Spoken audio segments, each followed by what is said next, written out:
So then lads, today we're going to be speaking about one player and one player only in this video.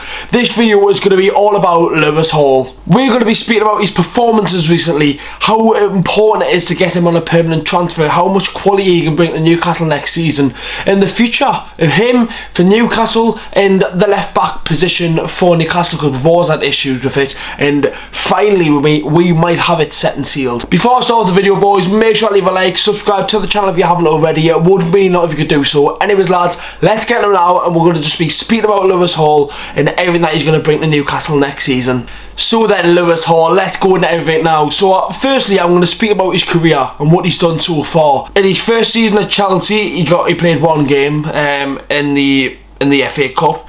His second season he played 9 games in the Premier League, 1 in the FA Cup, 1 in the Carabao Cup, and then last year played 22 games for Newcastle United.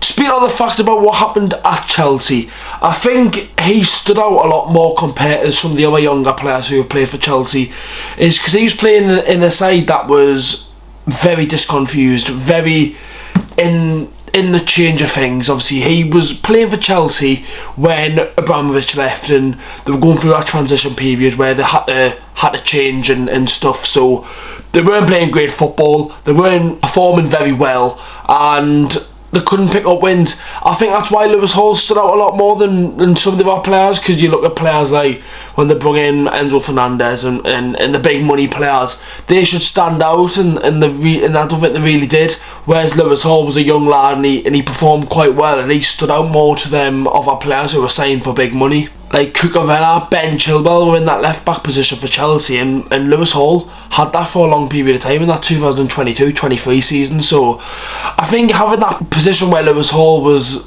put in, he's a young lad and he was under a lot of pressure.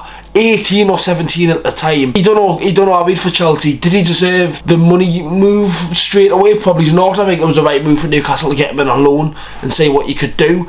He came to Newcastle last season, and we can see from his interview that he done recently in Germany, he admitted himself he wasn't fit enough to play for Newcastle. Like, footballers are fit, footballers are extremely good athletes, and anyone's a good athlete if you're a footballer, but what he said is you've got to be Newcastle fit. He was fit, could do everything, but he wasn't how fit you've got to be to play for Newcastle United, and especially under Eddie Howe, when he determined so much in training. And that was probably due to why the start of his career, why he wasn't getting much game time. From September all the way to February, he didn't really get a sniff in the team. Couple of games there and there, but didn't really get a chance, and when he did get a chance, it was against Man City in the Cup. Struggled in that game. He scored against Man United in the Cup, and then he played Dortmund away. Got high in the deep end in my opinion, and didn't get a fair crack when it came to like the lower league teams, where when we drew to Bournemouth at home, we didn't beat Luton. That was the type of game where I think you've got to play him. I think Lewis Hall could have brought a lot more to that game than when we were playing Dan Burn at left back or Tino at left back, where I think was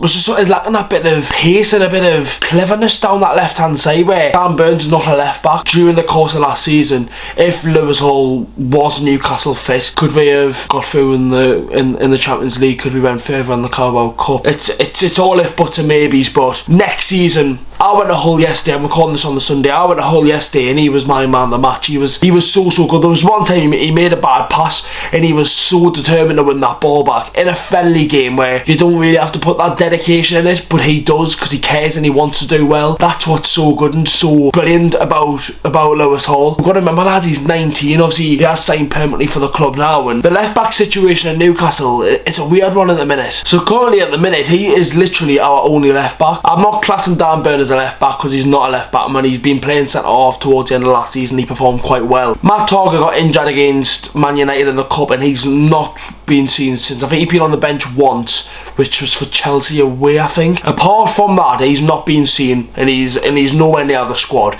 He's not going to Japan, so he's either still injured or he's not performing with the squad. So it's one of them where we've got to sell. With Lewis Hall being the only left back, technically, I think we should still get a left back in. Yes, one of the young lads could be able to go in, but next season is a big season. We've got to push on and do better than 6. and push on and get European football next season with not having it. We've got to push on. With just having Lewis Hall as our left back, he had a couple of injuries there and there when he was starting to play towards the end of last season, but I think we should still sign a left back. Obviously we paid 28 million for him. I'd still sign a left back because I think it's always nice having competitive competition. I think it is always good. It's if you sign a player who's on the same calibre as Lewis Hall, same age, and can do the same job at the right value money, well, I think we've got to. I think if you've got two very good left backs there who are ready to play for Newcastle United, that could be our set and sealed for a while. Obviously the right back situation now changes because obviously Kraft's been playing centre back, and then obviously we don't know what's going to happen with Trippier. Obviously Tino's been playing really good at the minute. That's your best situation on the right backs, but we'll go on to that in a separate video. This is all about the left backs and Lewis Hall. So obviously, as I mentioned, Matt Targett's not going to play. We've got Jamal Lewis back from loan, but I can see him getting sent on loan or getting sold. I think his contract does expire next year, so he's got 1 year left on his contract. Has been playing in pre-season, and does he travel to the team at Japan? He does, yes, he goes to Japan with the squad obviously spent last season at Watford. I can't see him being at Newcastle, and if he is at Newcastle I can't see him getting much game time, to be honest, but who says that? I could be wrong. Like last season, like when we played PSG away from home and he was our only substitute that we could possibly bring on above all young'uns, he didn't come on, and it was like little things like that, and he didn't play against the Magnums, and all them little things where I think it affected Lewis Hall a little bit, and it's like he just wanted to play football, and he finally got his chance. I think Livermore got injured, West Ham at home, and he came on and he took his chance massively. He played really good against West Ham. I think he started against Everton. I think he was our best player when we drew 1-1, and then Fulham, he was just getting better and better every week, and when he was playing games and he was constantly playing football, he was good, and he still is good. I think he's getting even better now, and the fact that he's still 19 years old, lads. I'm 22. He was born in 2004. That makes it sound so much older. Makes me sound so much older, and it makes him sound so much younger than what he is. But I think if you give him the qualities, what he's got, he can bring a lot to Newcastle United next season. Let me know your thoughts on the left back situation. Would you sign another left back?